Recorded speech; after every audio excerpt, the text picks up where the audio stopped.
Et bonjour à tous, l'on revient cette fois-ci avec un conseil JDR dédié à l'ambiance sonore de vos jeux de rôle. En effet, je trouve que c'est un aspect assez souvent délaissé par bon nombre de MJ, plus par ignorance des outils à disposition que par réelle flemmardise de leur part.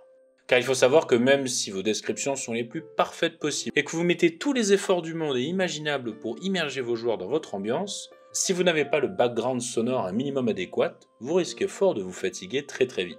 Cependant et heureusement, cette vidéo est là à la rescousse. Sans plus attendre donc, commençons par le premier conseil.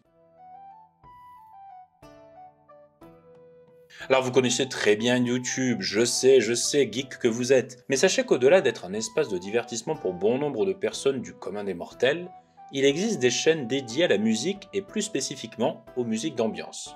Pour en citer une en guise d'exemple, qui reste ma préférée, vous avez la chaîne de Michael Ghelfi, un compositeur indépendant qui adore faire des ensembles de sons d'ambiance suivant diverses thématiques.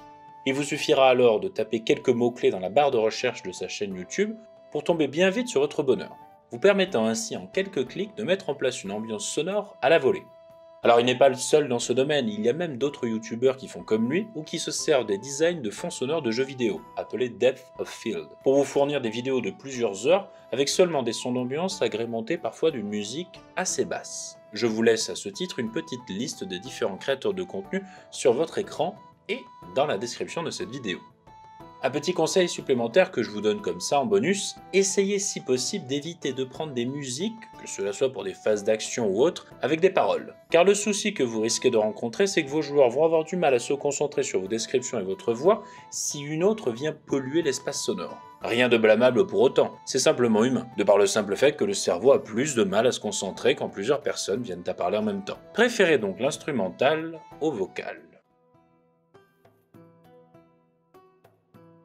Alors Tabletop Audio est un site gratuit que j'avais déjà évoqué dans un podcast précédent. Il faut savoir que ce dernier propose des musiques originales suivant différents thèmes. Mais ce qui nous intéressera le plus, c'est le Soundpad. Mais qu'est-ce que c'est que le Soundpad ? Eh bien c'est un cartoucheur, comme l'on dit dans le métier. Cela va vous permettre de jouer des sons sporadiques, des samples, à des moments précis de votre narration.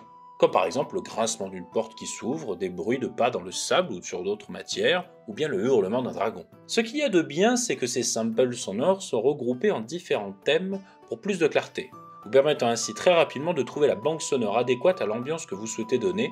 A noter aussi qu'il est possible de composer son propre cartoucheur dans l'onglet Custom Soundpad, si jamais vous souhaitez jouer des sons de différentes thématiques.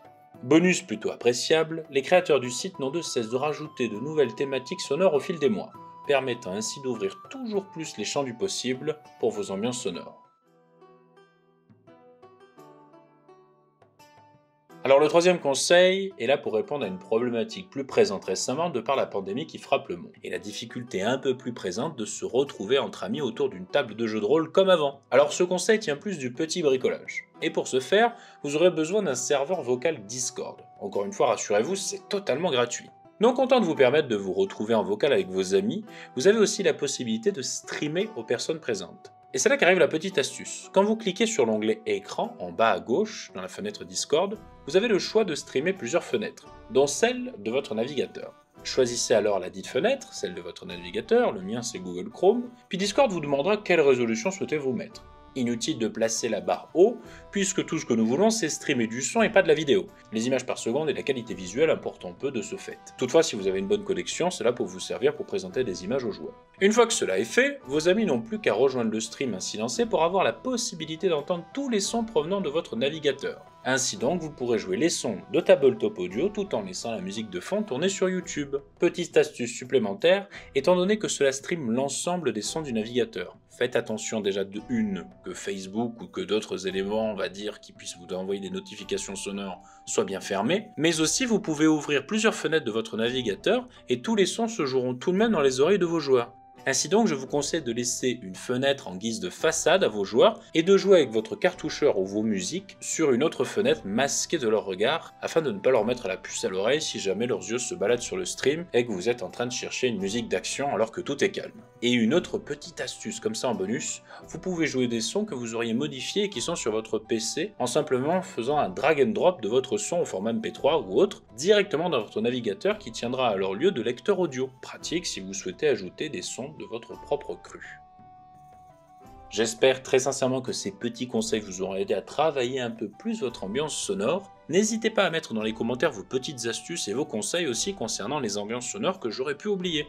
Pour ma part, je vous souhaite d'excellentes parties de JDR et plein de fun en devenir. Comme d'accoutumé, je vous fais des gros bisous et vous dis à dans une prochaine vidéo.